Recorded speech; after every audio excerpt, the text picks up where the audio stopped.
morning, everyone.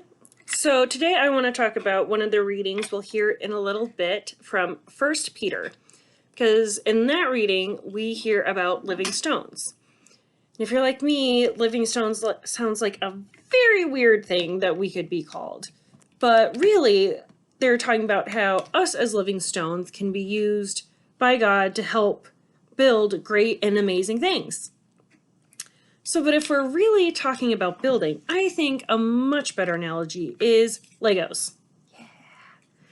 So they come in all sorts of different shapes, colors, and sizes. You can see all these different ones.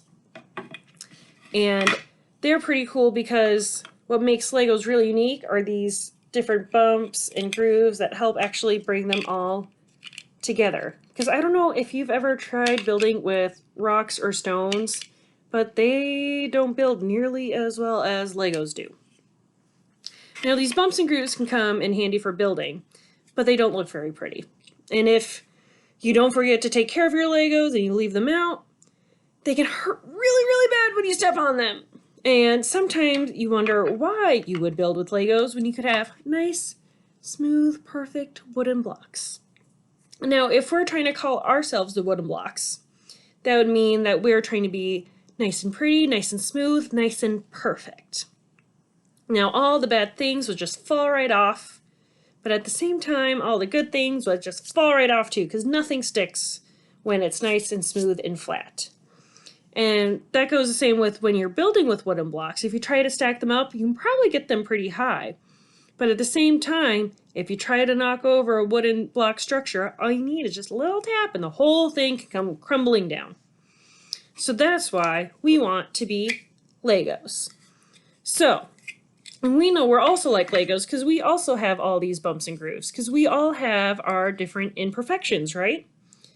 Because we all do things that we have done to hurt other people. We have all had things done to us that actually hurt us really deep inside, right?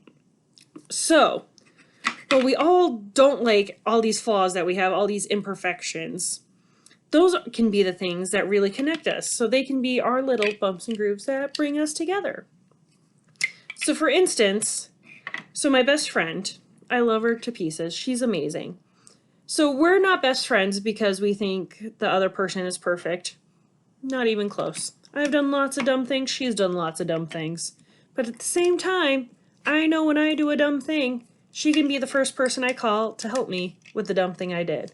And that's what these connections are really all about. Just being able to build with each other. So, and then when you get all these things built, if you make all these different connections, you got all these things going, you know how hard it is to knock down a Lego structure once it's been built? So look at that. Can't do that with wooden blocks. So much more sturdy. And you know, the best part is, even though we may not like our flaws, we don't like these things that are our bumps and grooves, but Jesus thinks they make for really great building tools. God can take all these funny shaped bricks and turn them into something beautiful. So if you're like me, if you've played with Legos for years and years and years, you know there's a whole bunch of cool things you can make out of Legos. You can build castles, you can build boats, you can make like the Star Wars Millennium Falcon, you can make all sorts of cool things. And that's exactly what God does with us. And so you know what we can do to help God?